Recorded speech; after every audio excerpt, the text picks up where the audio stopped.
บ่ฮักน้องอย่างจริงใจสิ่งเว้ากันไว้ถึงบ่มีค่าทุกอย่างแค่หยอกเบิ่งออกดอกหนาซึ่งเมื่อเจอหน้าลับตาก็เหมือนลืมกันป้อนเศษคำหวานค้างในความจำหลอกใจถลำลงตามคำมันว่าวหยอกสั้นบอกที่ว่าฮักกันตัวไปวันหักมันบ่มีแม่นบ่เจ็บย้อนรอน้องต้องทำใจซึมพอใกล้สิลืมอ้ายกลับหวนมาต่อ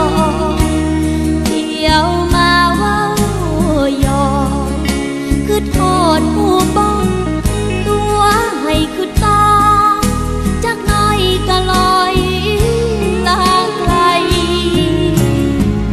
แบบนี้ละน้องคนบ่จริงจังความหวังแล้ววางง่ายๆอ้ายจบน้องเจ็บย้อนลืมบ่ได้ถ้าบ่จริงใจตัวให้คือโทษเฮ็ดหยัง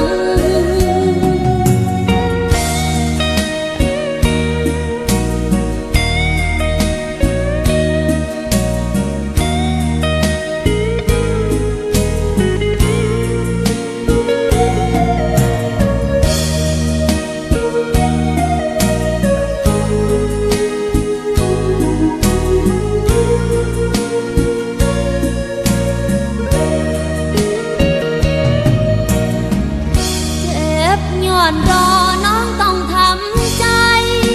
จนน้ำตาซึมพอใกล้สิลืมอ้ายกลับหวนมาต่อเที่ยวมาเว้าหยอกคือโทษผู้บ้องตัวให้คือต้องจักน้อยก็ลอยตาไกลแบบนี้ละน้องคนบ่จริงจังชอบหวานความหวัง